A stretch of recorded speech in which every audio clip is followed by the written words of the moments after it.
Добрый день, уважаемые дамы и господа. Я рада приветствовать всех журналистов, которые находятся сегодня в студии РИА Новости в Москве, в студии в Тбилиси, Ереване и Киеве. Мы начинаем видеомост на тему секты на постсоветском пространстве, степень угрозы и духовная безопасность.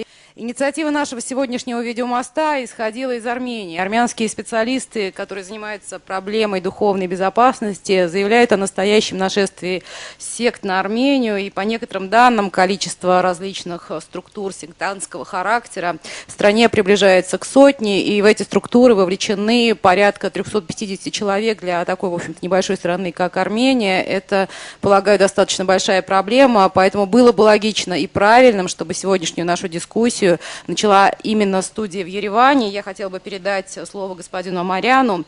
Действительно ли секты представляют такую большую угрозу для вашей страны? Секта для Армении, правда, представляет большую угрозу, только хотя бы на том основании, что начиная с 90-х годов до сегодняшнего дня в Армении насчитывают уже почти около 350 тысяч человек, сектантов.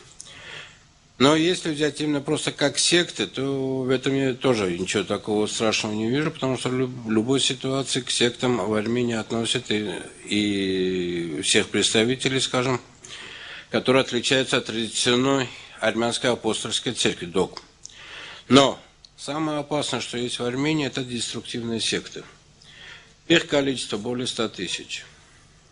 На сегодняшний день для Армении это большое число. Сектанты, деструктивные секты, используют в своей деятельности все те методики, которые в свое время были присущи специальным службам. И это и методики вербовки, и методики манипулирования. Используется все, начиная от метода внушения до технических средств. Проблема большая. В основном наши армянские сектанты, деструктивные секты, если так взять, они имеют происхождение из Запада. Для Армении это большой удар, хотя бы для того, что если взять на протяжении 6 веков Армения находилась под гнетом мусульманского мира, но она не поменяла свою веру, а на сегодняшний день, в течение 20 лет, вот именно та вера, которая была у армян, почему-то дала большую трещину. В чем причина? Естественно, должны мы сами разобраться прежде всего. И второе, я думаю, что здесь, естественно, нужен и опыт всех тех государств, которые так же, как и Армения, страдают от деструктивных сект. И я думаю, в этой ситуации должны мы все объединиться в одно целое.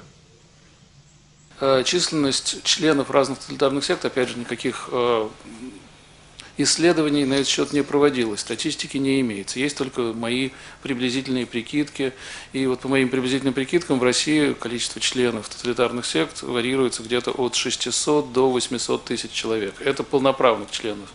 Но можно сопоставить, скажем, вот со свидетелями Иеговы, потому что свидетели Иеговы – это единственная секта, которая публикует свою статистику ежегодно, и они, согласно их статистике, на конец прошлого года, у них было чуть меньше 160 тысяч крещенных возвещателей в России, то есть это полноправных членов, но также они публикуют и другую статистику, это люди, которые посетили их вечер воспоминаний, это единственный их праздник, куда приглашаются все отчасти вовлеченные в секту. Вот там количество достигло где-то 350 тысяч. Вот, когда я говорю от 600 до 800 тысяч, это полноправных членов сект, ну, соответственно, количество людей отчасти вовлеченных в секту, соответственно, может быть в 2 раза больше. Количество самих сект, опять же, их никто не считал, но если мы говорим о таких достаточно распространенных сектах, то известных сектах, то тогда их, наверное, где-то до 80. Что касается, если мы говорим о локальных сектах, о тех сектах, которые известны только в одной области, в одном регионе и так далее, то тогда, наверное, счет идет на тысячи. Также, что еще можно сказать, да, вот армянский коллега сказал, что у них в основном секты приходят с Запада, а в России эта ситуация была характерна для 90-х годов. Тогда действительно, когда мы говорили секты, это по большей части были секты западного происхождения, и даже когда я еще начинал заниматься сектоведением, в начале 90-х, мне приходилось связываться с коллегами на Западе, чтобы получить информацию по тем или иным сектам. Сейчас ситуация обратная. Сейчас, по меньшей мере, половина, возможно, даже больше сект вполне отечественного происхождения. И сейчас мне звонят коллеги с Запада для того, чтобы получить информацию по тем или иным нашим сектам, которые работают на Западе. И еще я должен сказать, вот когда тоже армянский коллега говорил о распространении сект в Армении, очень многие, я вот был в мае в Армении, работал, и многие сектантские лидеры из Армении, они переезжают в Россию и работают тут. В частности, вот в 90-е годы очень там была велика доля армян в обществе сознания Кришны, и потом у них произошел раскол, и армянская часть отделилась. Среди неопятидесятнических лидеров тоже очень большая доля армян. Очевидно, все-таки в Армении у них не слишком благоприятные условия для действия. В Россию они приезжают, чтобы тут так пошире развернуться. Это вот наша общая проблема с Арменией. И когда я был в Армении, мы тоже это обсуждали и думали, как этому противостоять. У нас в Грузии тоже та же самая ситуация, которая у вас. Вы правильно сказали, что вот постсоветское пространство это как бы сохраняет такое единство духовное, конечно, в кавычках.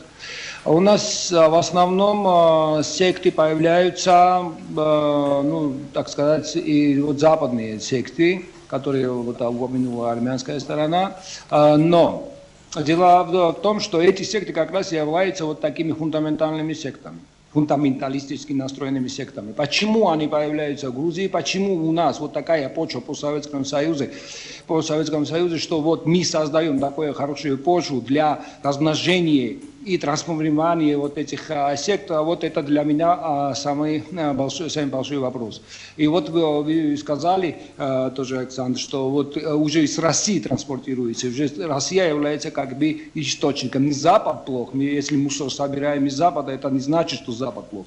А вот главное то, что для меня здесь проблема в Грузии, вот как мы смотрим, как мы видим это все здесь, это почему у нас распространяются они, что с нами.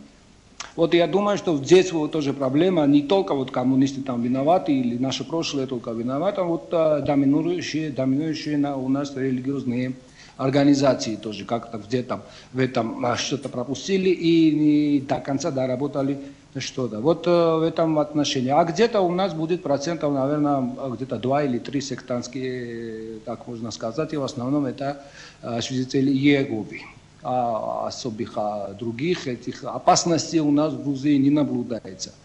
Вы прекрасно понимаете, секта только тогда может быть опасным, когда это нарушает правопорядок, опасно для здоровья человека. У нас в Грузии таких исследований не сделано пока, мы еще не знаем. У нас только был один факт, когда президент Грузии отреагировал очень правильно. Один маленький ребенок болел, и раввины там не хотели переливание крови и сделать. И тогда приказом президента все равно это сделали. Вот единственный такой случай. А в основном у нас ущемление прав как раз вот этих религиозных чувств, религиозных прав, этих сектантов, которых вы сектантами называют. В основном у нас другая проблема в Грузии.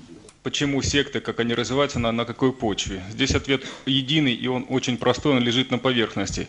Секты до тех пор будут существовать и очень активно будут существовать, и успешно будут возникать и развиваться, пока в их арсенале на вооружении будут стоять специальные психологические технологии. Они есть, и благодаря им люди 100% успешно вовлекаются в секты.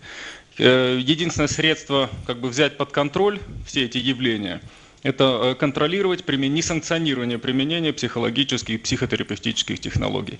Если они будут осуществляться под контролем, то, естественно, сам по себе процесс вовлечения и существования функционирования секты будет уже полностью под контролем. Хотя, в основе любой секты, в принципе, мы занимаемся этим вопросом очень глубоко. Здесь пересекаются две плоскости. Юриспруденция, плоскость права и плоскость психологии вообще как таковой.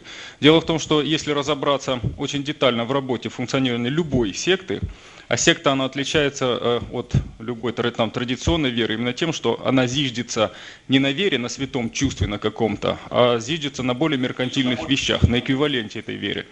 То отличие всего лишь навсего заключается в том, что просто-напросто примитивно злоупотребляют доверием и сознательно вводят людей в обман. Если есть вот этот критерий, то это значит любая религиозная организация, то есть вероисповедание, оно превращается в сектантство.